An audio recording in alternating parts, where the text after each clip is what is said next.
मुंबई में फिलहाल संविधान बचाओ रैली जो है वो निकाली गई है। इसमें कांग्रेस है, एनसीपी है और बाकी अन्य दल है जो बीजेपी के खिलाफ ये रैली निकाल रहे हैं। आप देख सकते हैं इसमें जिग्नेश मेवानी है, हार्दिक पटेल भी यहाँ पे आए हैं, कन्हैया कुमार यहाँ पे आए हैं। आपको दिखाया कि किस प्रकार से ये रैली यहाँ पे शुरू हो चुकी है। मुंबई के दादर इलाके से शुरू हो रही है और चैत्य भूमि पे यह रैली जाएगी। आइए बात करते हैं कुछ लोगों से, जान लेते हैं। कन्हैया, आपसे जानना चाहेंगे संविधान बचाओ क्यों, और आपको क्यों लगता है कि संविधान बचाओ रैली की जरूरत है? क्योंकि इस देश के इतिहास में पहली बार माननीय सुप्रीम कोर्ट के 4 जज आकर के प्रेस कॉन्फ्रेंस करते हैं, तो उनको प्रेस कॉन्फ्रेंस करने की क्यों जरूरत पड़ी? इस देश में पहली बार चुनाव आयोग से पहले बीजेपी आईटी सेल के हेड को चुनाव का डेट पता चल जाता है। इस देश में पहली बार सीबीआई और सरकार आमने सामने है। इस देश में पहली बार आरबीआई और सरकार आमने सामने है। इसके अलावे जितने भी बोलने, लिखने, पढ़ने वाले लोग हैं वो एक बार अवार्ड वापस कर चुके हैं और बार बार कह रहे हैं कि इस देश में असहिष्णुता बढ़ रही है। और इसका जवाब ये है कि गौरी लंकेश जैसी पत्रकार की हत्या कर दी जाती है। और अभी जो चार्जशीट दाखिल किया है एसआईटी ने, कहा है कि उसमें 45 लोगों को मारने की साजिश है। तो हम समझते हैं कि इस देश में संवैधानिक संस्थाओं को कमजोर करके लोकतंत्र और संविधान को कमजोर किया जा रहा है। और बाबा साहब भीमराव अम्बेडकर ने साफ साफ कहा था कि जिस दिन स्वायत्त शासी संस्थाएं खत्म हो जाएंगी उस दिन लोकतंत्र नहीं बचेगा। लेकिन जिस पक्ष के खिलाफ या जिस सरकार के खिलाफ आप ये मोर्चा निकाल रहे हैं, आप इसमें सहभागी हुए, आपको लगता है कि यह सरकार संविधान बचा पाएगी? देखिए, सरकार तो संविधान खत्म करने के लिए आई है, सरकार इस देश की जनता बचाएगी। और इस देश के लोकतंत्र के इतिहास में यह बार बार हुआ है कि जब भी कोई शासक तानाशाह होने का प्रयास करता है, जनता उसको याद दिलाती है कि आप जो है मालिक नहीं है, नौकर हैं।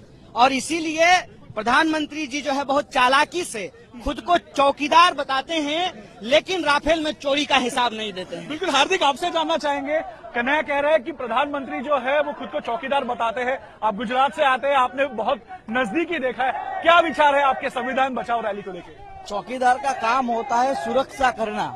चौकीदार का काम ये नहीं होता कि सो जाना और सब लुटा देना। आज हमारे देश की स्थिति ऐसी हो गई है, देश के बड़े बड़े उद्योगपति देश को लूटकर भाग रहे हैं, बड़ी बड़ी संस्थाएं आज असुरक्षित महसूस हो रही है।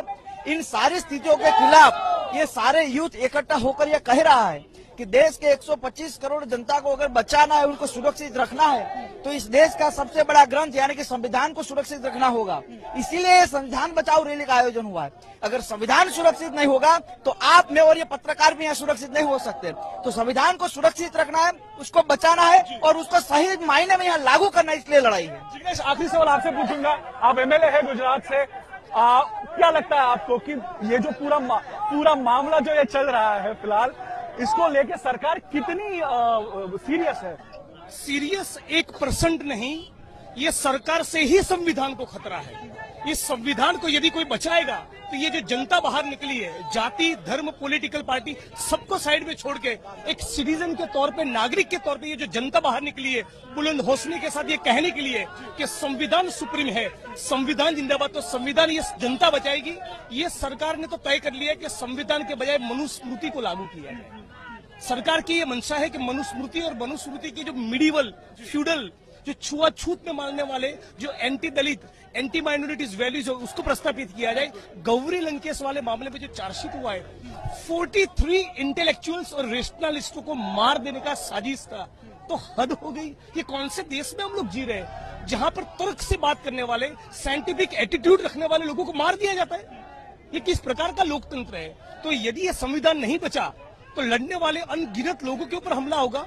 और ये माननीय प्रधानमंत्री जी जो कहते हैं उनकी जान को खतरा है, उनकी जान को कोई खतरा नहीं। ये लड़ने वाले आंदोलनकारी जो लोग हैं, जो डिसेंट रखते हैं, ये जो इंटेलेक्चुअल रेशनलिस्ट, जिनको मारने की साजिश मोदी जी की बगल में बैठने वाली संस्था सनातन संस्था ने रची है, उनकी जान को खतरा। तो बिल्कुल ये थे जिग्नेश, और हमने बाकी दोनों से भी सुना, हार्दिक से भी सुना और कन्हैया से भी सुना कि किस प्रकार से गुस्सा जो है लोगों का वो है संविधान बचाओ रैली में, क्योंकि ये लोग यही कह रहे हैं कि संविधान के खिलाफ जो है वो मोदी सरकार काम कर रहा है और अब समय आ चुका है कि हर कोई रास्ते पे उतरे और संविधान बचाने के लिए काम करे। तो इसलिए रैली जो है वो राजगृह यानी बाबा साहब आंबेडकर का जो घर था मुंबई में दादर इलाके में, वहां से शुरू हो गई है और चैत्य भूमि में जहां पे बाबा साहब आंबेडकर का स्मारक है वहां पे खत्म होगी। कैमरा पर्सन महेश मोरे के साथ मयूरेश गणपते, मुंबई।